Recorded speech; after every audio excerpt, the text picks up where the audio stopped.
the screen share Oh, first, sure. Here, let me make a co-host there, Emily. and then Thank you. halfway through, we'll switch over to Caitlin to do her thing. I don't have anything to share on the screen this time. Gotcha. Okay. All right, we are live, so you guys go right ahead into it, okay? Great. Thanks, Dana. Great. You're welcome. All right, thanks. Hi, I'm Liz Nolan, Community Outreach Coordinator for Northborough Health and Human Services Department. Thank you for joining us for this month's Lunch and Learn. The purpose of these monthly meetings is to just bring more awareness to our department and highlight our staff and what resources and support that we can offer Northborough residents. As a reminder, this is being recorded, so anyone not able to join us live can view it later on Northborough Media Connections YouTube channel. Today's topic is healthy holidays. We'll start with our substance use prevention coordinator, Emily Tylick. She'll be discussing how the holidays are a great time to build connection with your kids and how and when to start the conversation about substance abuse. And the second half of today's webinar will feature our social worker, Caitlin Mitchell, who will talk about the holidays and your mental health. We all experience the holidays a little bit differently, and sometimes they're not the most wonderful time of the year. So Caitlin will have some tips for you. So if you have any questions, you can, put them in the chat, and you can always, reach out to us directly as well. So I'll turn it over to Emily now. Thanks, Liz. So I will start sharing my screen. If you give me 1 second here. Can everyone see that? Okay, awesome. Okay, so do you see just the presentation or do you see like all of the notes and everything like that? I am seeing the notes as well. Okay, okay, hold on. Let me just stop share on that and then let me make sure it's the right screen that we actually want to be sharing. Screen two. There we go. And now, all right, we should be all good. Okay, Okay, so great. sorry for that. Okay, so as Liz mentioned, my name is Emily Tylick. I'm the Substance Use Prevention Coordinator for Northborough and Southborough. And I'm going to be talking a little bit today about basically about how you can use the holidays that are coming up in this season to foster a point of connection with your kids and how that kind of plays into the overall goal of preventing youth substance use. So we'll be talking a little bit about how to talk to kids about substance use and also just like how the holidays kind of play into this time of year. But first, I want to explain a little bit about what Encompass is. So I'm the Substance Use Prevention Coordinator, and I'm the coalition leader of Encompass Coalition, which is the Substance Use Prevention Coalition for the towns of Northborough and Southborough. Our primary mission is to prevent and reduce youth substance use, as well as adult misuse, by supporting the health of residents and families, reducing access to substances, and addressing environmental factors, which is a very broad way to say that we essentially try to make it the easiest way possible for people to make healthy decisions and kind of guide them to making those healthy decisions. And a lot of times that includes reducing substance use if you're an adult and delaying substance use if you're a youth. We primarily focus on alcohol and nicotine, but we encompass the skills we talk about kind of encompass all substance use. It's not just alcohol and nicotine, but they play into a lot of different factors like refusal skills, and those can serve a young adult well into their life beyond being exposed to things like alcohol and nicotine. It can be applied to things like cannabis, can be applied to things like opioids, prescription misuse, things like that. Our work is funded by the Drug Free Communities Grant, which is sourced out of the CDC. We are funded $125,000 per year for 5 years. So we've been doing this work for about 2 years now. We're coming up on our third year, and we are just really working on getting more ingrained in the community and offering resources wherever we can. So if you have any questions on substance use, please always feel free to use us as a resource. So when we talk about starting the conversation on substance use, a lot of parents get a little nervous, and understandably so. This can be an awkward topic. A lot of parents aren't 100% sure how they want to approach it, and that is very much understandable. But the holidays kind of offer a really good point of connection for when you want to start talking to your child about substance use. So the American Academy of Pediatrics recommends that you start the conversation on substance use when you're around when the child's around 9 years old. That can seem kind of young to a lot of people, and it can kind of be like, oh, I don't know how to talk to my 9-year-old about alcohol. I don't know how to talk to my 9-year-old about smoking cigarettes. And that's not necessarily what the recommendation is. So it's you start the conversation on substance use around 9. And the reason it's around 9 is because that is when children start noticing substances. They start to notice that there's things that they're not allowed to touch or drink or engage with. They start to notice that when adults consume these things, they start to act a little different. And they just start to notice the influence that substances have on the media that they consume, the movies, the TV shows, the music. It just starts to come into their focus a little bit. So it's a good time to start building that close relationship around talking with them about kind of uncomfortable things and explain to them that there's things that they should delay engaging with for their health. When we talk about starting the conversation on substances with kids, it's more around building that relationship that makes it so that as they age, they feel comfortable talking to you about things that they are nervous about, that kind of make them stressed out, and that makes it a relationship where they can come to you with these questions rather than kind of feel lectured by an adult in their life or school or something like that. So we want to avoid that. Um, Spending time together and offering opportunities for the kids to voice their thoughts and feelings about substances in a place that is judgment free is really the foundation that you want to have when you talk about important health issues. And the holidays can be a really great time for that. So it's kind of a time where life starts to slow down a little bit. You have some time at home. You have some extended time at home. Maybe you take some time off of work while they're out of school. And it's just a good opportunity to kind of connect with them and strengthen that relationship and build the foundation for when you do talk to them about substances.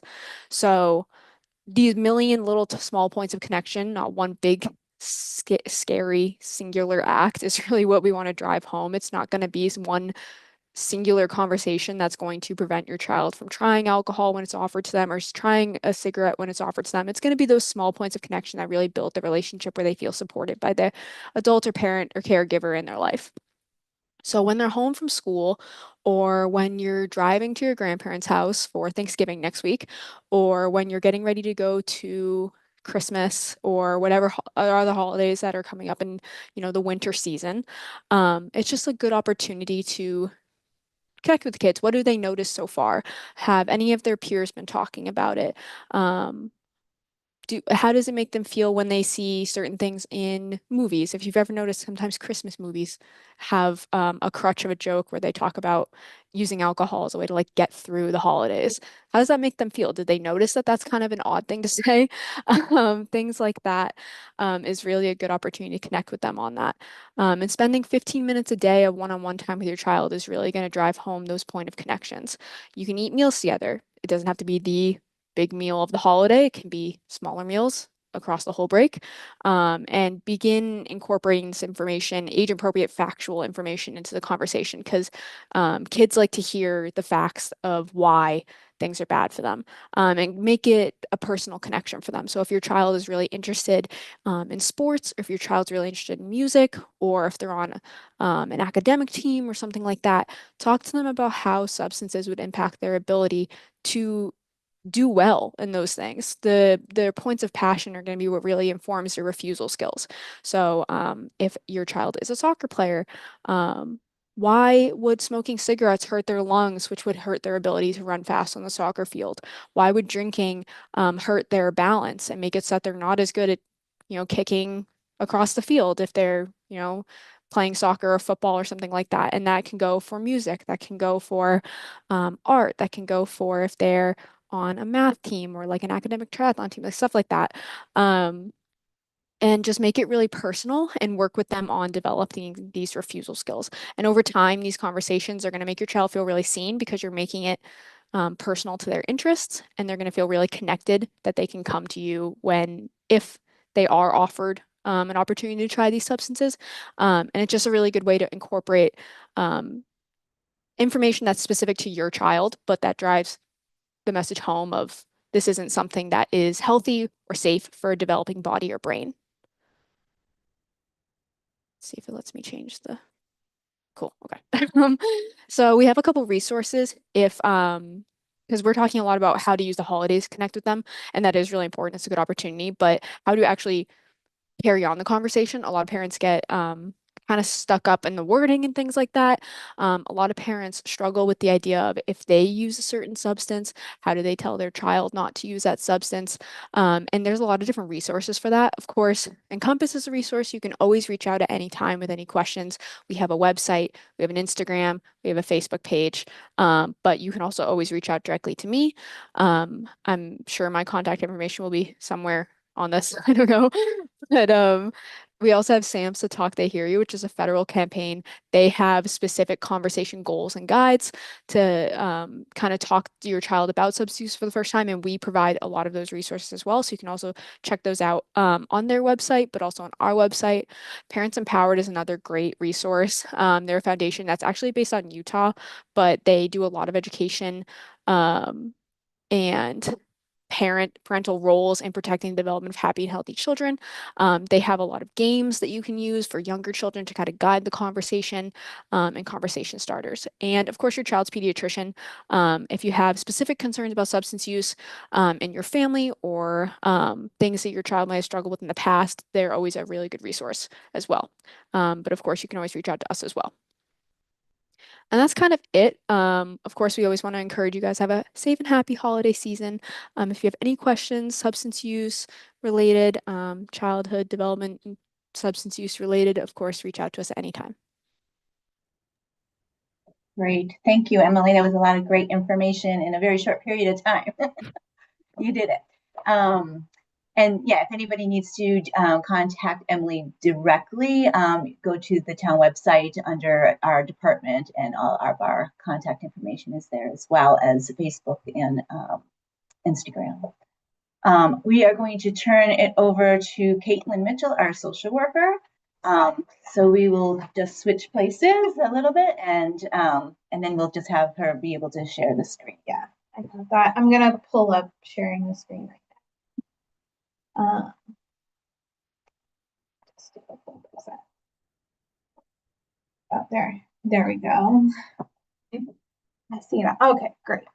Hi, my name is Caitlin Mitchell. I'm the social worker for Health and Human Services Department. So today I'm just going to talk about the holidays and your mental health.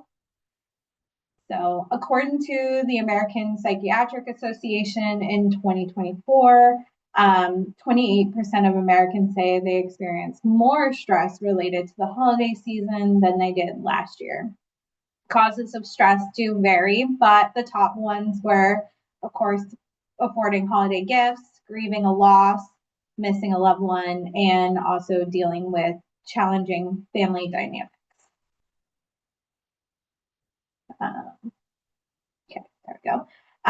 So like said before, there is, of course, common holiday stressors, a few, as we see, like not in any specific ranking or order, just generalized. So financial stress, paying for gifts, dealing with travel expenses, travel challenges with airports and cars, transportation, family dynamics, grief, loss, disrupted routines that we don't think about. We like our habits and our routines, and sometimes the holidays are a big disruptor to that. Having higher unrealistic expectations, boundary issues. Sometimes we see that with the family dynamics, time constraints, health concerns, shorter days with the time change as we fall back. And then also, as Emily said, managing substance use, talking about that, lack of self-care, social isolation, and then changes in weather. So kind of a lot of holiday stressors. And then this kind of brings into common holiday feelings. I think we experience a mixture of both, generally both good and challenging. And it's normal to feel these feelings. Of course, we might feel joy, but then we're feeling a little bit stressed. It doesn't have to be one exactly. And sometimes we might feel more of the challenging feelings than the joy and the positive feelings. But I would encourage you to maybe take a second and think about like what feelings do you relate to during this time. Kind of do like a little self-evaluation in this moment and think about what comes up for you to kind of maybe help prepare you for the holidays and what we will talk about going forward in the next couple of slides. So I just wanted to give some terminology. We kind of hear these words. Sometimes they are a little bit of a buzzword too. So holiday blues and winter blues. First off, with holiday blues, it's a temporary feeling of sadness, stress that occurs during the holiday season. All the emotions and feelings are valid. Usually, generally, the feelings do pass after. Same with winter blues. It's a deep sadness experience with the cold, the darkness of winter, sometimes the isolation as well, but it is sometimes a temporary feeling. And both of these do not always impact our daily activities. When it does start to impact our daily activities and our routines and managing our emotions, typically this goes into more of the seasonal affective disorder.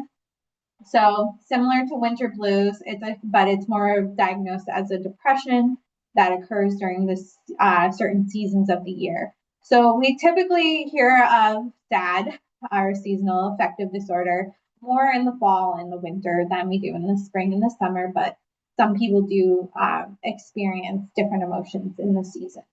And then we do have generalized depressive disorder. So basically a characterization of persistent feeling of sadness, hopelessness, and loss of interest or pleasure in activities. So just want to give you some differentiation. Again, some of the emotions are valid, but it's nice to have some of the terminology and understanding behind it. So going into signs where you might need a little bit more support. Again, it's important to kind of recognize the signs of when do we need help. I kind of split them into 3 categories with some examples of them. So first category, behavioral changes. So withdrawing from social activities like getting invited to go to a holiday party and kind of turning it down, neglecting personal hygiene, difficulty with coping with daily stressors. It becomes way too much. Decline in professional or academic for children and teens. Performance, increased substance use. So those are examples of some behavioral, emotional, so feeling hopeless, worthless, irritability, mood swings. We sometimes don't see that, or like people don't think of that because they just think, oh, it's just the stressors of the day. Anxiety, excessive worry, again, persistent sadness, depression, loss of interest in activities, and then of course, thoughts of suicide or self-harm. So those are some emotional changes. Please do get help if you are thinking of any self-harm or suicidal thoughts. Very important. And then some things we don't think about, stress does affect us physically. Sometimes we might dismiss some of those physical changes and cognitive changes.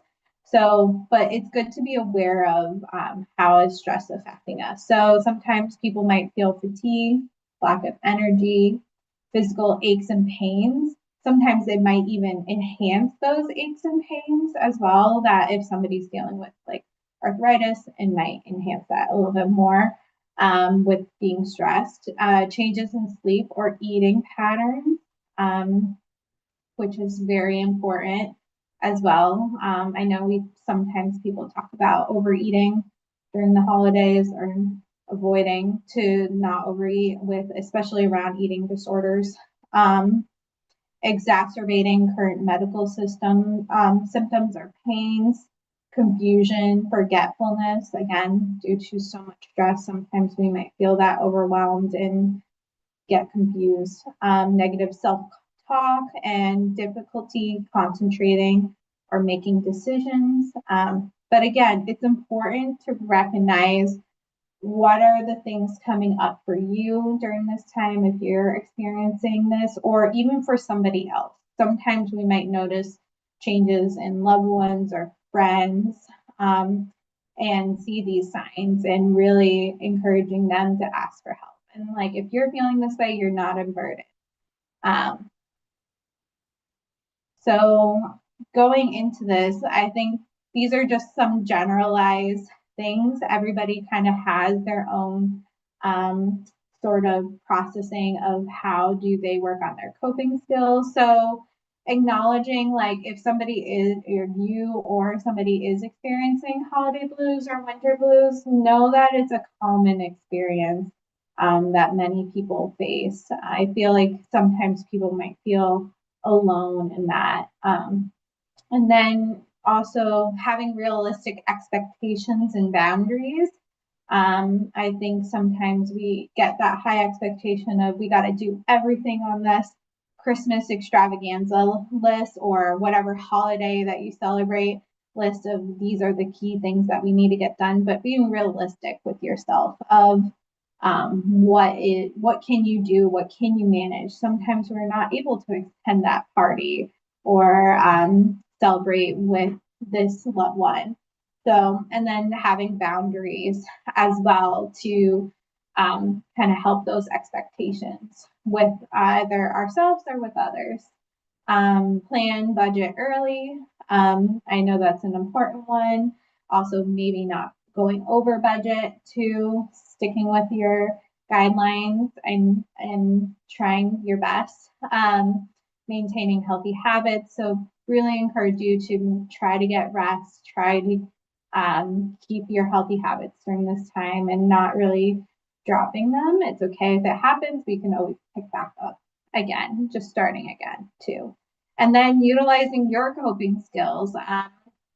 Think about what is best for you. Some people have different coping skills and that work for them and not for others. So even maybe making a list for yourself of what are your two go-to coping skills. So I gave some examples: reading, exercise, going to the gym, sometimes arts and crafts, listening to music. Those are different coping skills for people, and just really having that available for you.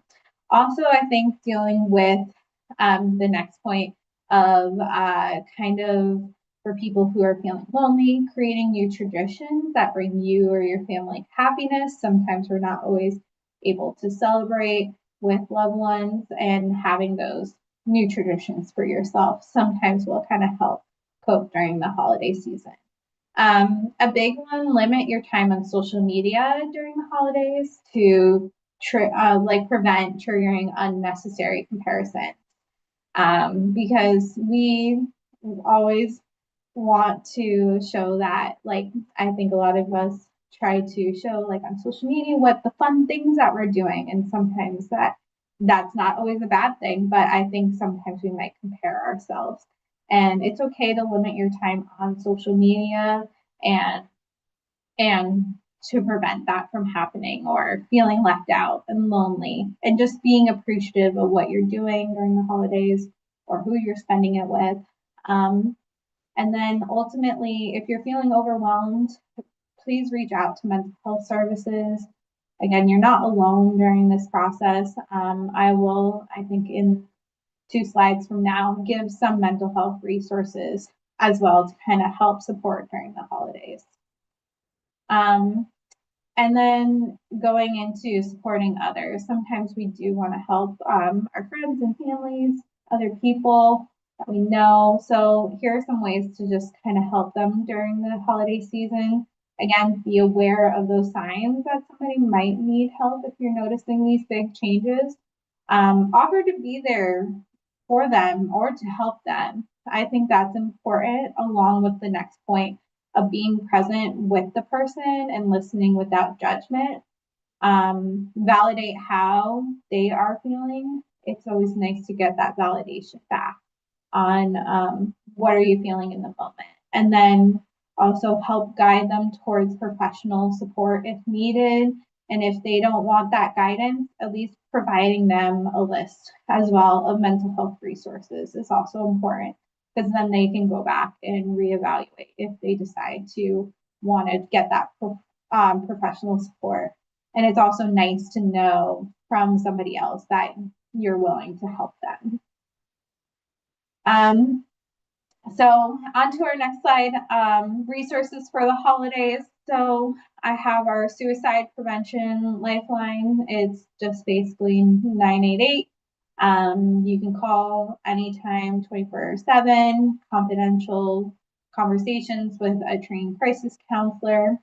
In Massachusetts, we also have the behavioral health line. Again, it's another 24/7 hotline where anybody can talk to a trained crisis counselor and get some resources as well, mental health resources.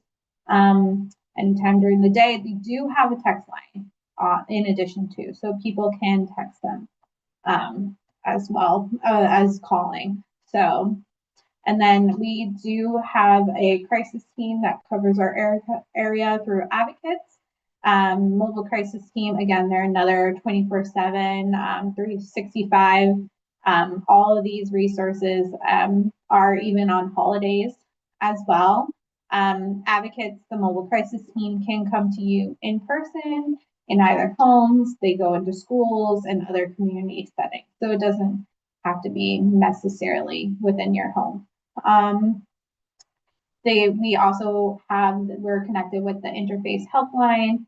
So basically Northborough residents can receive a personalized match referrals for outpatient counseling. They try to match with the criteria of what you're looking for: in person, virtual, male, female. And they have a wide variety of lists, and then they try to match you with your insurance as well. So making sure that the therapist does take your insurance. NAMI has their own helpline as well. So they're a nationwide service that provides emotional support, mental health information. A lot of them also have a lot of peer services as well for individuals who are experiencing mental health symptoms. So they're a great organization. I forgot to add one. Parents Helping Parents is great as well for parents who are going through struggling. I can always, if somebody needs to reach out to me, I can provide their information. They're kind of a support line for parents. And usually the other parent, or another person on the other line is a parent. So with the lived experience and understanding. Just lastly, just want to give you some basic key takeaways. Check in with yourself. Notice how you're feeling and acknowledge your emotions. Recognize when you do need help. Be aware of those signs that we talked about earlier. Prioritize your well-being. So really think about what are healthy ways for you or your family to kind of manage the stress and busyness of the holidays. If you're supporting others, reach out to family and friends. Sometimes it's always nice to get that connection, and sometimes you know somebody's struggling, and it's also builds that bridge into them getting help sometimes too. And then lastly, just be familiarized with your resources, and you can always reach out to us as well here at Health and Human Services, or you can contact me directly. That is my email information and my phone number, but always feel free to reach out. Well, thank you all for today, for coming, for listening. Just one other thing I wanted to add was that we do have on our website a link to mental health and crisis intervention information. So if you didn't get all of that information off of Caitlin's slide, it is listed on our website. Anybody have any questions or anything to add? Emily, you're good? You're good. All right. So thank you for joining us, and look out on our Facebook page and our newsletter and Instagram as what the topic will be in December. We are shooting for December 16th for our December Lunch and Learn. So thank you very much. Have a good afternoon.